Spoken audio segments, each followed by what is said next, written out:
بلی۔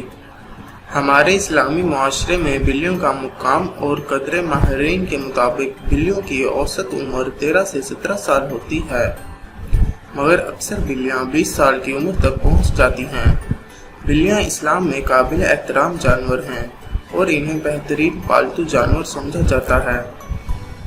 ان کی صفائی ستھرائی کی تعریف کی گئی ہے۔ انہیں گھروں اور مساجد میں داخل ہونے کی اجازت ہے۔ یہی وجہ ہے کہ مسلم ثقافت میں بلیوں کی اہمیت ہے۔ اسلام میں بلیوں کی اچھی طرح دیکھ بھال کرنے، ان کی قدر کرنے اور پیار کرنے کے لیے تعلیم دی جاتی ہے۔ کچھ مسلمانوں کا خیال ہے کہ پالتو بلی رکھنے سے آپ کے گھر میں فرشتے آتے ہیں۔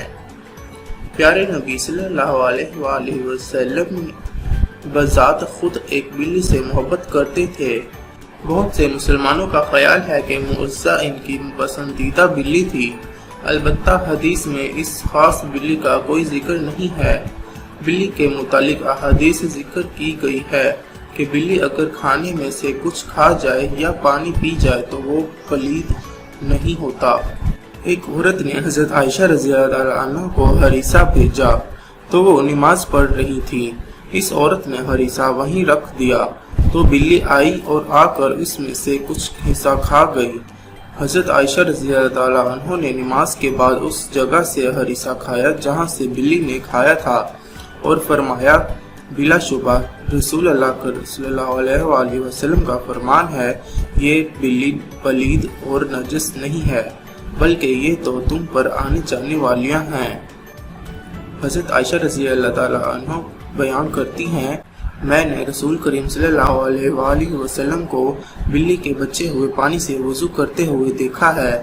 کہتے ہیں کہ انسان نے بلی کو 10,000 سال پہلے پالتو بنایا تھا۔ بلی آج کے دور میں سب سے زیادہ پالتو جانوروں میں سے ایک ہے۔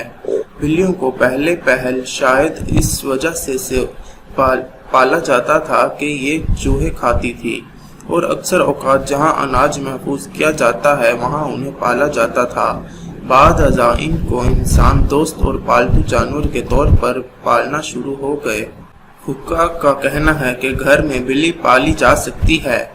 ایسا کرنے میں کوئی حرج نہیں ہے، کیونکہ بلی نہ ہی موذی جانور ہے اور نہ ہی نجس ہے۔